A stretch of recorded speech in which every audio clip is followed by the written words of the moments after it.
The sky was an endless blue. Not the soft kind you see from the ground. This one was sharper, colder, almost metallic. At 45,000 feet, it felt like flying through glass.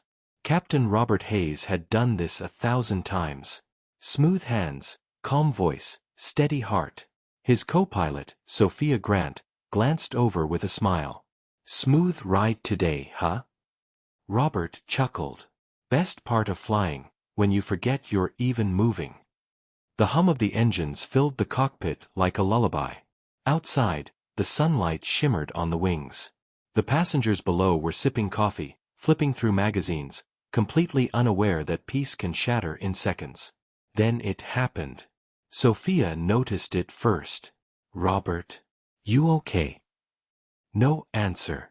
He was staring straight ahead, eyes unfocused. His hand slipped from the throttle. The plane tilted, just slightly, but enough for Sophia's instincts to kick in.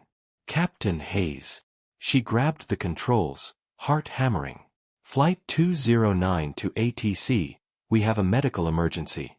The captain is unresponsive, repeat, unresponsive." Static. Then a calm voice crackled back. "Copy that, Flight 209. Maintain altitude. Help is on the way." Sophia looked at Robert. His breathing was shallow, his skin pale. She unbuckled her harness, reaching for the emergency kit. "Come on, Robert, don't you do this to me." She slapped his face gently. "Nothing." The oxygen mask hissed as she placed it over him. Inside the cabin, whispers started to spread. A few passengers noticed the change in altitude, the sudden tension in the crew's eyes. At 45,000 feet, panic feels heavier. There's nowhere to run. Sophia pressed the intercom. Her voice trembled but stayed professional. "Ladies and gentlemen, this is your first officer speaking. We're experiencing a minor issue, but everything is under control. Please remain seated." She turned off the mic and whispered, "God, please let that be true." Then, another voice entered the cockpit radio. "Flight 209, this is command. You are in restricted airspace. Identify immediately." Sophia's stomach dropped. Restricted airspace? They drifted miles off course. Before she could respond, two shadows appeared outside the window. Fast. Silent. Terrifying. F-22 Raptors. One on each side, like wolves circling prey. A voice boomed through the radio, sharp, commanding. "Commercial Flight 209, this is Falcon 1. You are entering military airspace. State your intentions." Sophia swallowed hard, forcing her voice steady. "This is First Officer Sophia Grant, Flight 209. Our captain is incapacitated. I'm in control of the aircraft." A pause. Then, in the background, muffled chatter between the fighter pilots. "Roger that, Flight 209. We're maintaining escort. Stand by." Inside the cockpit, Sophia's hands trembled on the yoke. The pressure was immense. The slightest mistake could mean disaster, not just for her, but for everyone on board. She glanced back at Robert, still unconscious. "Come on, Captain. I need you." The radio crackled again. But this time, it wasn't the F-22s or command. It was a passenger. A deep, steady voice came through, calm yet powerful. "Tower, this is Eagle 1. I'm on Flight 209. Permission to assist." Sophia froze. The F-22 pilots went silent. Even through the static, she could feel their hesitation. That call sign, Eagle 1, wasn't just any name. It belonged to someone legendary. Someone who hadn't been heard on an open channel in years. Sophia turned to look through the cockpit door, her heart pounding. Who on earth was sitting in that cabin? The F-22 commander's voice came back, almost disbelieving. "Repeat your last transmission?" The passenger spoke again, firm and clear. "You heard me. Eagle 1, requesting cockpit access." And in that frozen silence, Sophia realized, This flight was no longer just about saving Robert. Something far bigger had just taken off at 45,000 feet. What do you think you would have done if you were Sophia? Open that door to a stranger with a legendary call sign, or keep control yourself? For a long, breathless moment, the only sound in the cockpit was the hiss of oxygen and the faint hum of the engines cutting through thin air. Sophia's heart was pounding so hard it felt like it might shake the controls. A passenger, using a military call sign? And not just any, Eagle One. She'd heard that name before. Everyone in aviation had. It belonged to Colonel Michael Reynolds, a decorated Air Force legend who'd mysteriously disappeared from public life years ago after a classified mission went wrong. Some said he retired. Others said he vanished for a reason no one dared to mention. Sophia pressed the intercom button, her voice cautious. "This is the flight deck. Please repeat your message." The reply came, calm and deliberate. "This is Colonel Michael Reynolds, United States Air Force, retired. I'm in Seat 3A. I can help you land this plane." Sophia froze. Her eyes flicked to the captain, still unconscious, still pale. She didn't have much time to think. Outside, the F-22s kept their position. Their sleek, metallic wings glistened under the sun, silent guardians, or watchers. Then, a sharp voice broke through the comms. "This is Falcon 1. Confirm identity, Eagle 1. Over." Another pause. Static. Then Michael's voice again, low and unshaken. "Falcon 1, check the record. Operation Iron Shield, Kandahar, 2012. You were still in training when we pulled your men out." A stunned silence followed. Then, the F-22 pilot's tone changed. Softer. Respectful. "Copy that, sir. Welcome back." Sophia felt a shiver crawl up her arms. Whoever this man was, the military believed him. A knock came from the cockpit door. 3 firm taps. "First Officer Grant," the voice said, steady and commanding. "I need access. Time's running out." Sophia's hand hovered over the lock switch. Her mind raced. Procedure said never open the cockpit door in flight, no matter who asked. But procedure didn't cover this. She looked at Robert again. His breathing was slowing. "Sophia," she whispered to herself, "you can't do this alone." She pressed the switch. The door slid open with a quiet hiss. And there he was. Tall. Silver hair. A calm, piercing gaze that looked like it had seen 1,000 storms. He wore a navy jacket, nothing flashy, but the way he moved, the confidence in his step, made it clear this man didn't just belong in a cockpit. He commanded one. "Permission to come aboard," he said softly. Sophia nodded, almost without realizing it. "Sir, the captain. I see him." Michael leaned over Robert, checking his pulse, then adjusted the oxygen. His movements were quick, precise, practiced. "He's stable for now," he said. "But we need to get this bird under control." He slipped into the captain's seat, his hands resting on the controls like an old friend he hadn't seen in years. Every switch, every lever, he knew exactly where it was. Sophia watched him, speechless. He glanced her way. "You've done well, keeping her steady." She swallowed, nodding. "Thank you, sir. I didn't know who you were." He gave a faint smile. "Let's just say I hoped I'd never have to be who I was again." The radio crackled once more. "Flight 209, command here. Who's flying your aircraft?" Michael picked up the transmitter. His voice was calm but carried authority. "This is Eagle One. I have the controls." There was silence on the other end. Then, "Eagle One, confirm. Eagle One, as in the commander of Operation Iron Shield?" "Affirmative," Michael replied. The voice on the radio went quiet for several seconds, then came back, subdued. "Copy that, sir. Standing by." Sophia stared at him. Something about the way he said that, the weight in his tone, told her this wasn't just a coincidence. He hadn't just been on this flight. He was meant to be here. Outside, the F-22s tightened their formation, flying close enough that she could see the pilots turning their helmets toward them.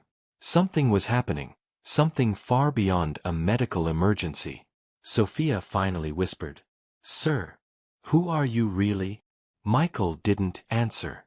He just stared straight ahead, eyes fixed on the horizon, on something unseen. Then, quietly, he said, "They found us." What do you think Michael meant by, "they found us"? Who do you think they are, and why would the military react so carefully around him? For a few seconds, Sophia didn't breathe. The words, "they found us," hung in the air like frost, quiet, but heavy. She turned toward Michael. "Who found us? What are you talking about?" He didn't answer right away.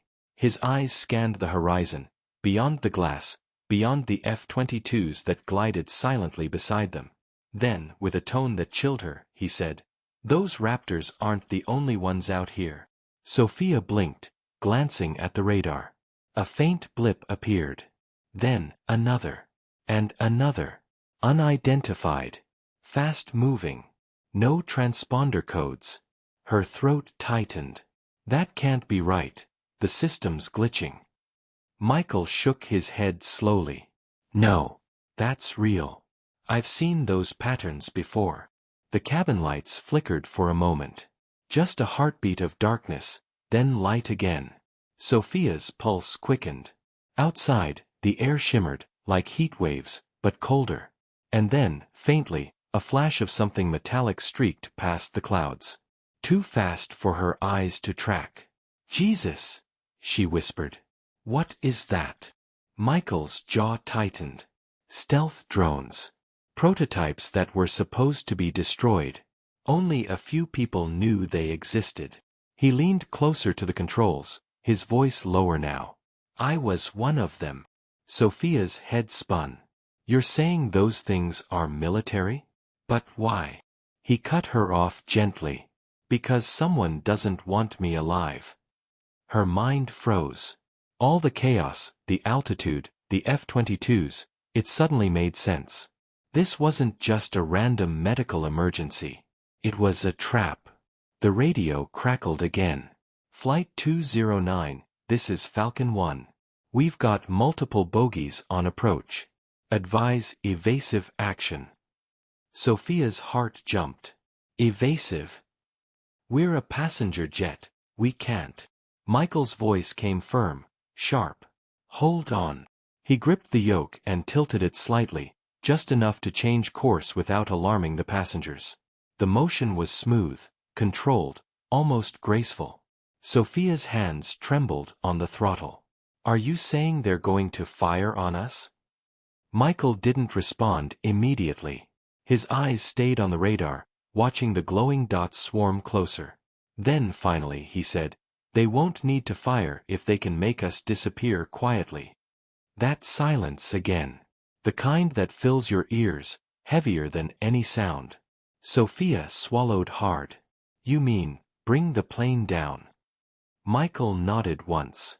She felt cold all over. "What are we supposed to do?" He turned to her, calm even in the storm. "We stay ahead of them.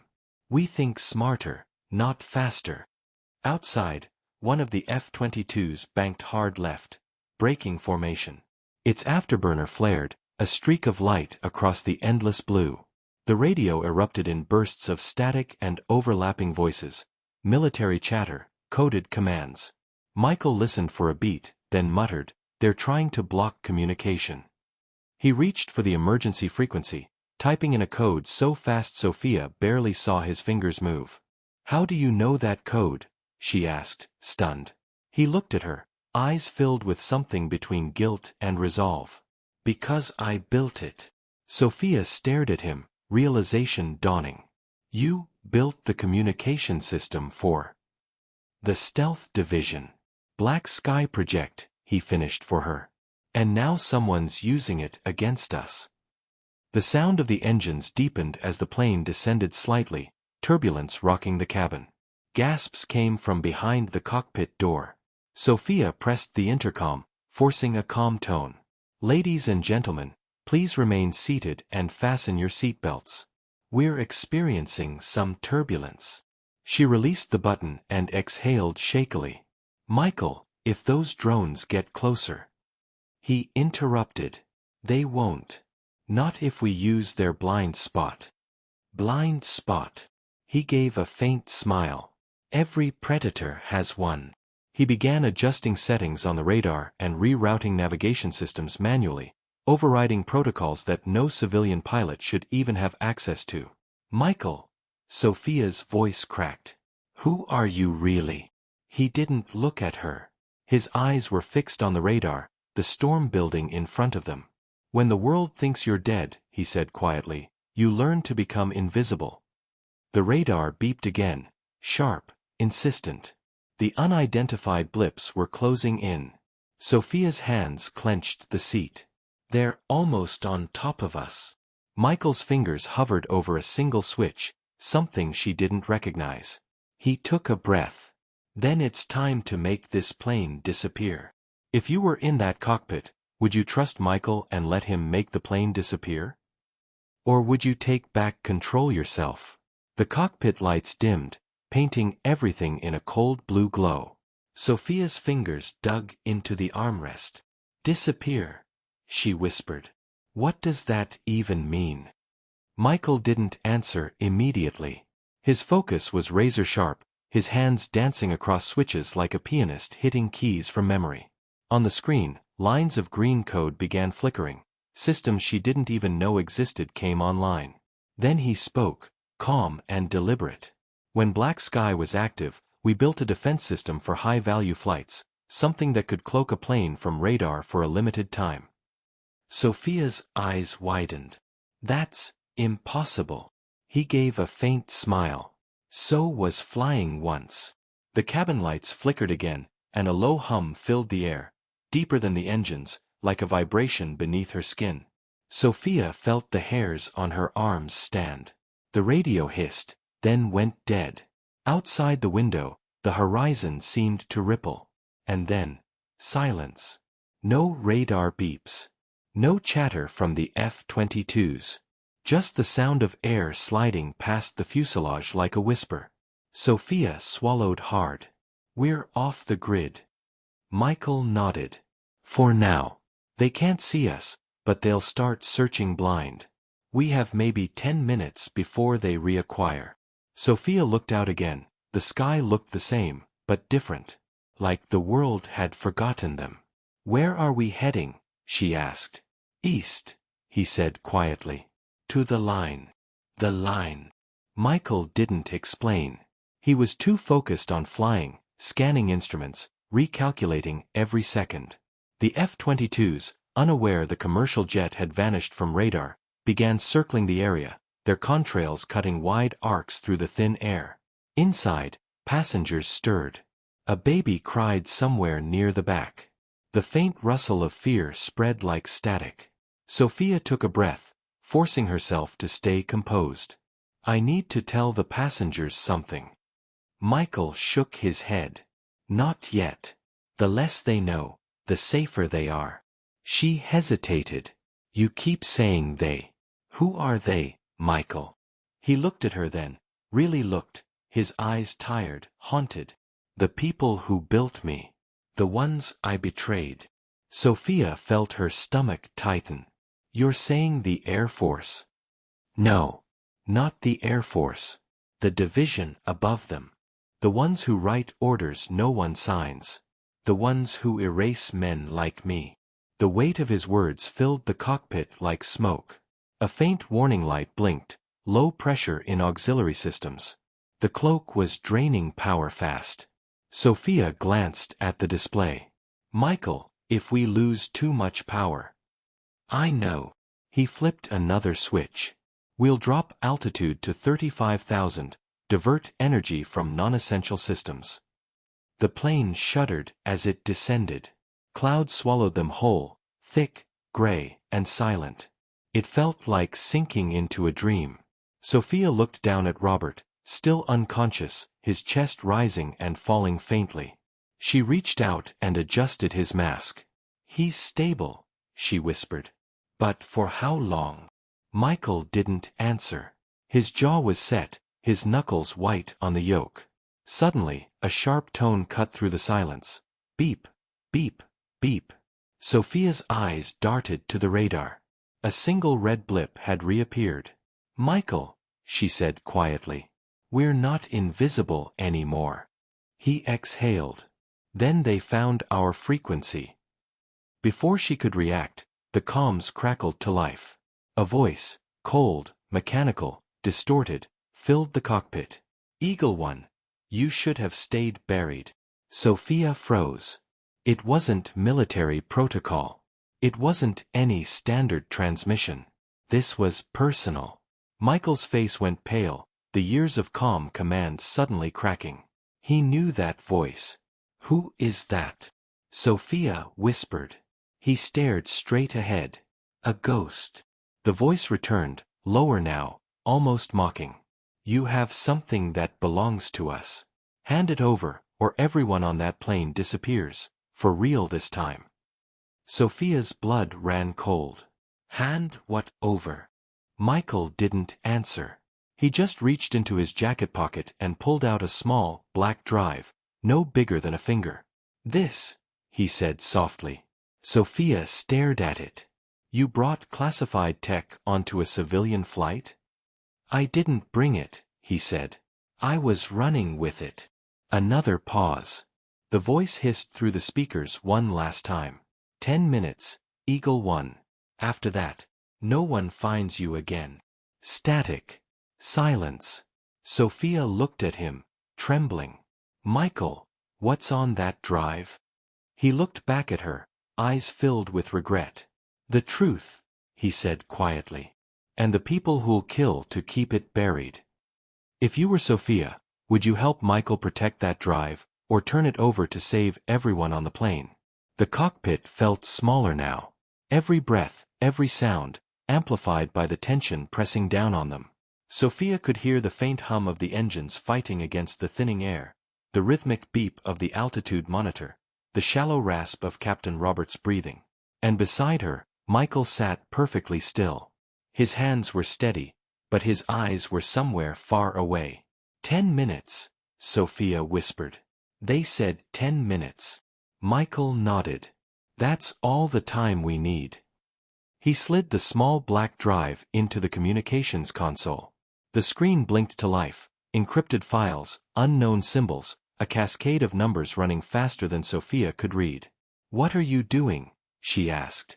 Finishing what I started, he said quietly. That drive contains everything they covered up. Names, projects, coordinates. Sophia's voice trembled. If they're willing to kill hundreds of innocent people for it, then you understand how dangerous it is, he finished. He looked at her, and for the first time, she saw fear in his eyes. Not for himself, but for everyone on that plane. The comms hissed again. Eagle One, the distorted voice growled. Final warning. Surrender the data. Michael ignored it. His fingers flew across the controls, rerouting the jet's data link toward a satellite band Sophia didn't recognize. Michael, what are you doing? She demanded. He exhaled. Sending the truth somewhere they can't erase it. Sophia stared. You're uploading it. He nodded. To every major news outlet, military archive, and private server I can hit in the next 5 minutes. Sophia's heart raced. They'll know it came from us. They'll know it came from me, he corrected softly. Outside, a flicker of movement caught her eye. 3 black shapes slicing through the clouds. Not F-22s this time. Smaller. Faster. Predators. The stealth drones. Michael, they're back, she whispered. He didn't flinch. Then we're out of time. The warning alarms screamed. Red lights bathed the cockpit in a pulsing glow. The radar showed the drones closing in, impossibly fast. Sophia gripped the yoke. They'll hit us in under 2 minutes. Michael's voice stayed calm. Then we dive. What? Trust me. She hesitated, then nodded. Together, they tilted the nose down. The plane lurched, engines roaring as gravity pulled them into a controlled descent. The passengers screamed. Oxygen masks dropped. Luggage crashed from overhead compartments. Wind howled against the fuselage. The world outside blurred, streaks of gray and silver. Sophia's knuckles went white. "Michael, if we descend too fast." "Hold it steady," he said. "Just a little longer." The drone signals flickered on the radar, losing lock for a split second. Michael smiled faintly. "Come on, come on." Then, the upload bar on the screen blinked 100%. He hit enter. The data vanished into the satellite stream. "It's done," he said. But before Sophia could even breathe, a deafening explosion echoed above them. One of the drones had fired, a bright flash tearing through the sky. The cockpit lights went out. The plane rattled violently. Smoke filled the cabin. Sophia's voice broke. "We're hit." Michael reached over, gripping the controls with her. "We can still land this. We just need to find open terrain." The radio crackled again, softer now. The voice was fading, distorted by static. "You can't stop us, Eagle One. You'll vanish with your secret." Michael's lips curved into a faint, almost peaceful smile. "That's the thing about truth," he murmured. "It never vanishes. It only waits." He looked at Sophia, his voice steady, calm, resolute. "When I say pull up, you pull up with everything you've got. Understand?" Tears burned in her eyes. "Michael, promise me." She nodded, trembling. The altimeter spun down. 30,000, 20,000, 15,000 feet. The clouds broke open, revealing a stretch of ocean below, silver under the morning sun. Michael's hand hovered over the yoke. "Now!" he shouted. Sophia pulled. Hard. The plane groaned, shaking, metal screaming in protest, but it responded. Slowly, painfully. Then, silence. The descent stopped. They leveled just above the ocean, skimming the waves. Sophia gasped, sobbing in relief. "We did it. We're..." She turned to him. But Michael's head had fallen forward, eyes closed, his hand still resting on the throttle. "Michael." No response. Outside, the first light of dawn broke across the horizon.